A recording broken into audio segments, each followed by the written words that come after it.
नमस्ते। The deep dive में आपका स्वागत है। आज हम टाइम मशीन में बैठकर लगभग 1000 साल पीछे जा रहे हैं। 1000 साल। हाँ, 7वीं से 12वीं शताब्दी का भारत। एक ऐसा दौर जब पुरानी सल्तनतें बिखर रही थीं और मतलब नए नए राजा महाराजा सामने आ रहे थे। बिल्कुल। हमारे पास जो स्रोत है वो उस समय के नक्शों, शिलालेखों और कुछ पुरानी किताबों के पन्ने हैं जो उस दौर की कहानी बताते हैं। और बड़ी दिलचस्प कहानी बताते हैं। और आज हमारा मिशन है इन बिखरे हुए सुरागों को जोड़कर ये समझना कि नए राजवंश आए कहाँ से। कोई सामंत मतलब एक तरह का गवर्नर कैसे रातों रात राजा बन जाता था। हाँ, और वो अपना राजपाट चलाते कैसे थे। बिल्कुल। और हाँ, यूपीएससी की तैयारी करने वालों के लिए ये चर्चा बहुत काम की होने वाली है, क्योंकि हम सिर्फ तथ्य नहीं रटेंगे बल्कि उनके पीछे के क्यों और कैसे को समझने की कोशिश करेंगे। तो चलिए इस दिलचस्प दौर की परतों को खोलना शुरू करते हैं। बिल्कुल। और शुरुआत करने के लिए सबसे अच्छी जगह है उस दौर का नक्शा। हमारे स्रोतों में जो पहला नक्शा है उसमें गुजर प्रतिहार, राष्ट्रकूट, पाल, चोल और चाहमान मतलब चौहान जैसे बड़े बड़े नाम दिखते हैं। आज ये हमें सिर्फ इतिहास की किताब के चैप्टर लगते हैं, लेकिन उस वक्त ये जमीन पर जीती जागती, एक दूसरे से टकराती भी शक्तियां थीं। तो सबसे पहला सवाल यही है कि ये लोग नक्शे पर आए कैसे। हाँ, यही सबसे दिलचस्प सवाल है। मतलब कोई बस सुबह उठकर ये तो नहीं कह सकता कि चलो आज से मैं राजा हूं। नहीं, बिल्कुल नहीं। स्रोत बताते हैं कि 7वीं शताब्दी आते आते उपमहाद्वीप में बड़े जमींदार और योद्धा सरदार उभर चुके थे। राजा इन्हें अपने मातहत रखते थे और इन्हें सामंत कहा जाता था। अच्छा, तो सामंत। सही कहा। और यहीं से सारा खेल शुरू होता है। ये सामंत राजा के लिए युद्ध लड़ते थे, तोहफे लाते थे और उनके दरबार में हाजिरी लगाते थे। लेकिन जैसे जैसे इनके पास पैसा और सैन्य ताकत बढ़ती जाती, इनका रुतबा भी बढ़ता। फिर ये खुद को महासामंत या महामंडलेश्वर कहने लगते।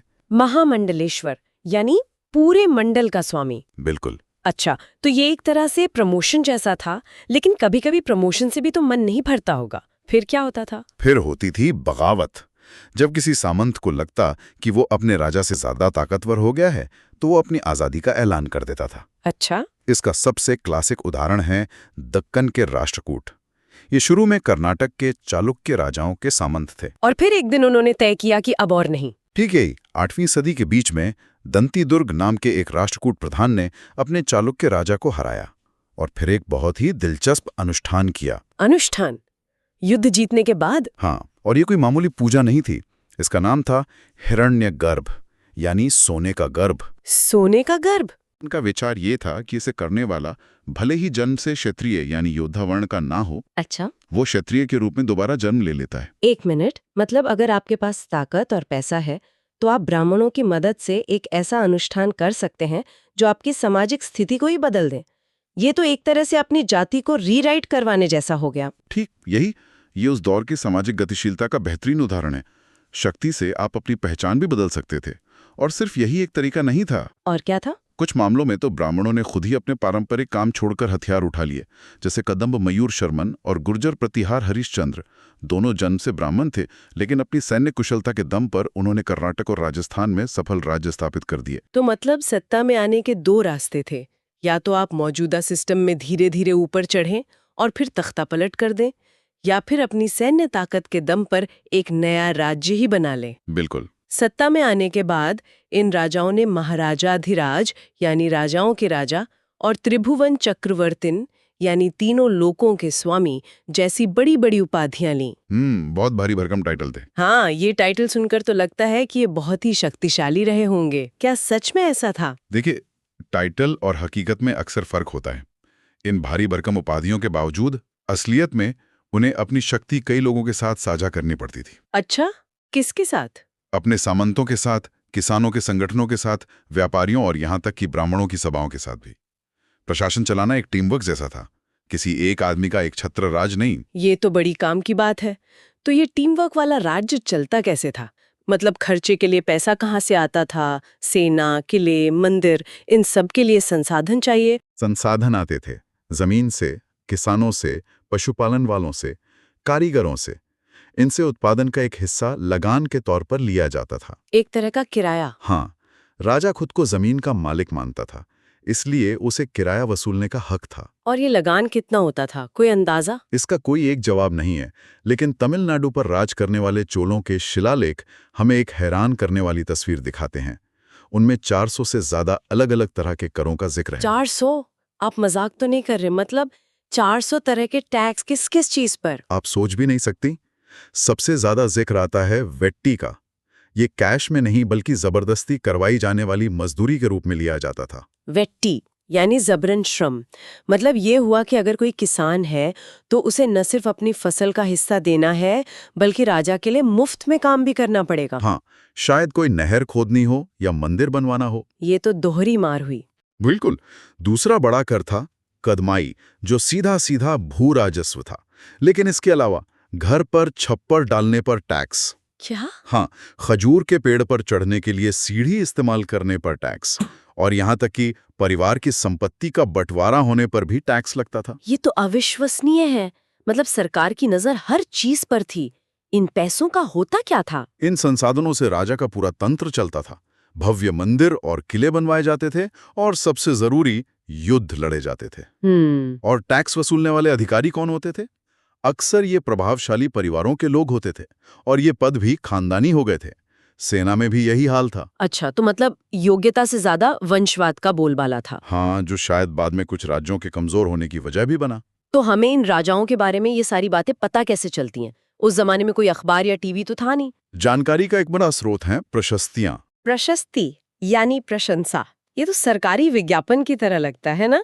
मतलब क्या कोई राजा अपनी प्रशस्ति में लिखवाएगा कि वो युद्ध हार गया या उसकी प्रजा उससे नाखुश थी? आपका सवाल बिल्कुल सही है। तो हम इन पर कितना भरोसा कर सकते हैं? देखिए, प्रशस्तियां अक्षरशः सच नहीं होती। ये विद्वान ब्राह्मणों द्वारा लिखी जाती थी, और इनका मकसद ही राजा का गुणगान करना होता था। वो राजा को एक शूरवीर, अजय योद्धा के रूप में दिखाना चाहते थे। कोई उदाहरण है? हाँ, जैसे ग्वालियर से मिली एक प्रशस्ति में लिखा है कि प्रतिहार राजा नागभट्ट के सामने आंध्र, सिंध, विदर्भ के राजा तभी झुक गए जब वो राजकुमार थे।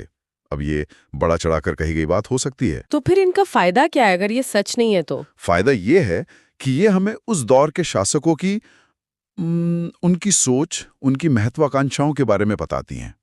वो खुद को दुनिया के सामने कैसे पेश करना चाहते थे। और इन ब्राह्मणों को अपने इस अच्छी रिपोर्टिंग का इनाम भी मिलता था। इनाम में क्या मिलता होगा? सोने के सिक्के? सोने से भी कीमती चीज, जमीन। राजा अक्सर ब्राह्मणों को भूमि अनुदान देते थे। अच्छा।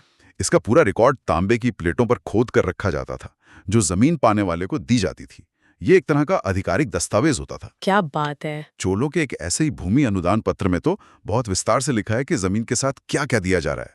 फल वाले पेड़, पानी, बाग बगीचे, कुएं, चारागाह, नहरें, तालाब, मधुमक्खी के छत्ते भी। हाँ, यहाँ तक कि वो भी। वाह, मतलब पूरी की पूरी इकोसिस्टम ही दे दी। हाँ। और जमीन पाने वाला उस पर टैक्स भी वसूल सकता था। हाँ, उसे टैक्स वसूलने और पक्की ईंटों के बड़े मकान बनाने जैसे कई अधिकार मिल जाते थे।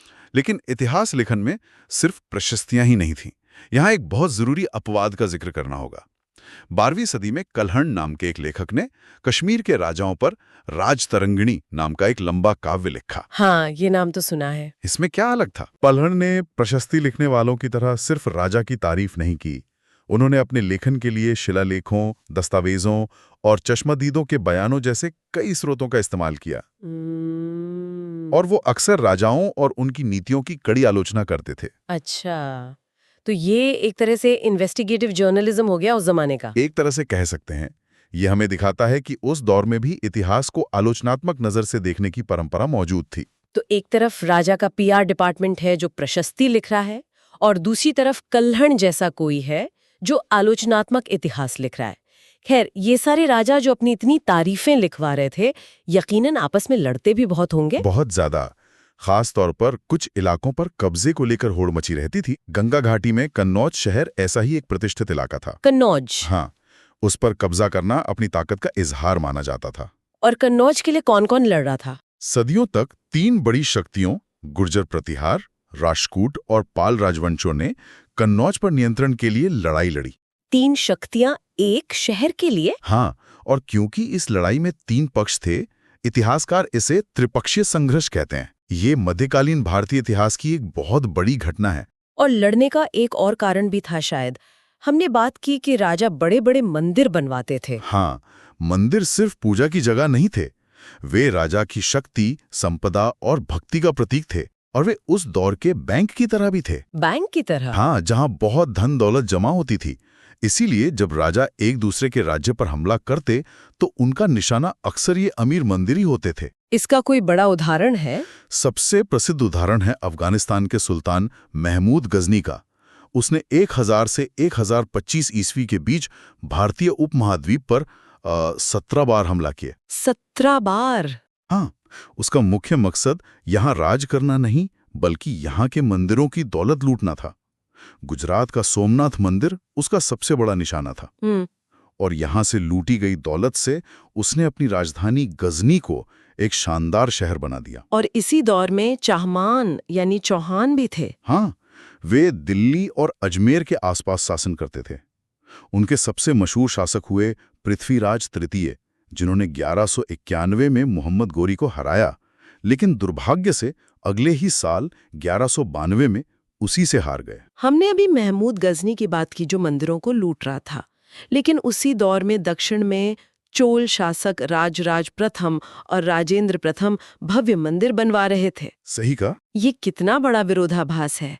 चलिए जरा चोलों की दुनिया में और गहराई से उतरते हैं। ये इतनी दौलत और ताकत लाए कहां से? चोलों की कहानी भी एक छोटे से सामंती परिवार से ही शुरू होती है। कावेरी नदी के डेल्टा में मुट्टारयार नाम के एक छोटे मुखिया परिवार का राज था। अच्छा। 9वीं सदी में ओरैयूर के प्राचीन चोल वंश के विजयालय ने उनसे ये डेल्टा छीन लिया। उसने वहां तंजावुर शहर बसाया और निशुंभ सुदिनी देवी का मंदिर बनवाया। और फिर ये छोटा सा राज्य एक साम्राज्य बन गया। हाँ, विजयालय के उत्तराधिकारियों ने आसपास के इलाकों को जीतकर साम्राज्य को बढ़ाया, लेकिन असली ताकत बने राजराज प्रथम, जो 985 ईस्वी में राजा बने। उन्हें सबसे शक्तिशाली चोल शासक माना जाता है। उनके बेटे राजेंद्र प्रथम ने तो और भी कमाल किया। उन्होंने गंगा घाटी, श्रीलंका और दक्षिण पूर्व एशिया के देशों तक पर हमला किया। इसके लिए उन्होंने एक शक्तिशाली नौसेना भी बनाई थी। दक्षिण भारत के राजा की नौसेना दक्षिण पूर्व एशिया तक पहुंच गई। ये तो कमाल है। और इनके बनवाए मंदिर, तंजावुर का मंदिर तो आज भी एक अजूबा माना जाता है। बिल्कुल, तंजावुर और गंगईकोंड चोलपुरम के मंदिर वास्तुकला और मूर्तिकला के चमत्कार हैं। और चोल काल की कांस्य प्रतिमाएं, खासकर नटराज की मूर्ति तो दुनिया की बेहतरीन कलाकृतियों में गिनी जाती हैं। लेकिन ये मंदिर सिर्फ कला के नमूने नहीं थे। ये आर्थिक, सामाजिक और सांस्कृतिक जीवन के केंद्र थे। मंदिर के आसपास पुरोहित, माला बनाने वाले, बावर्ची, संगीतकार, नर्तक, पूरा का पूरा शहर बस जाता था। लेकिन इन सब के लिए पैसा कहाँ से आ रहा था? क्या चोलों के पास भी वो 400 तरह के टैक्स थे? टैक्स तो थे, लेकिन उनकी असली ताकत का राज कहीं और छिपा था। कहाँ? खेती और सिंचाई में। उन्होंने कावेरी नदी के पानी का बेहतरीन इस्तेमाल किया। अच्छा। नदी के डेल्टा में बाढ़ रोकने के लिए तटबंध बनाए, खेतों तक पानी पहुंचाने के लिए नहरों का जाल बिछा दिया। कई इलाकों में तो साल में 2-2 फसलें उगाई जाने लगी। तो मतलब उनकी अर्थव्यवस्था का इंजन उनकी जमीन और पानी का मैनेजमेंट था। बिल्कुल। उनकी असली ताकत सेना से ज्यादा उनकी इंजीनियरिंग और प्रशासनिक समझ थी। और ये उनके प्रशासन के ढांचे में भी दिखता है। कैसे? किसानों की बस्तियों को उर कहा जाता था। जब सिंचाई से खेती बेहतर हुई तो ये उर बहुत समृद्ध हो गए। कई उर को मिलाकर एक नाडू बनता था। अच्छा। हाँ। और ये नाडू और गांव की परिषदें टैक्स वसूलने और न्याय करने जैसे कई काम करती थीं।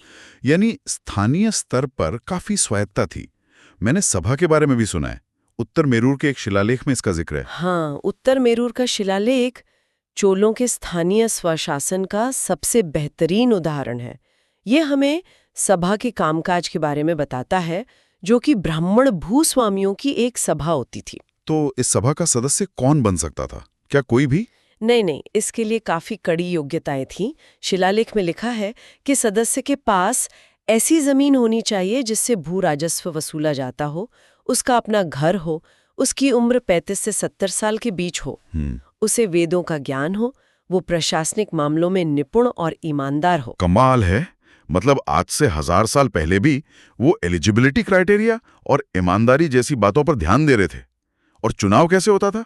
फिर किसी छोटे बच्चे से एक-एक टिकट निकालने को कहा जाता था। एक तरह की लॉटरी प्रणाली।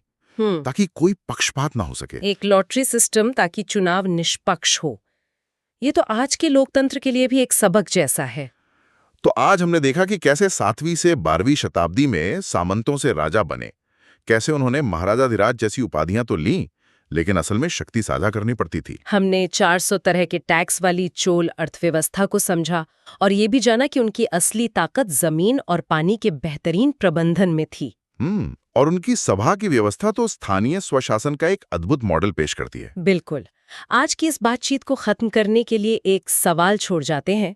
हमने एक तरफ राजाओं की तारीफ में लिखी गई प्रशस्तियां देखी और दूसरी तरफ कल्हड़ की राजतरंगिणी जैसा आलोचनात्मक इतिहास। तो सोचने वाली बात यह है कि जब हम अतीत को पढ़ते हैं तो किसी स्रोत का इरादा हमारी समझ को कैसे बदल देता है। हाँ, क्या हम उस राजा का ऑफिशियल पीआर पढ़ रहे हैं या एक निष्पक्ष विश्लेषण? और आज जब हम इतिहास लिखने की कोशिश करते हैं तो इस प्रशंसा और आलोचना के बीच संतुलन बनाना कितना जरूरी और कितना मुश्किल है।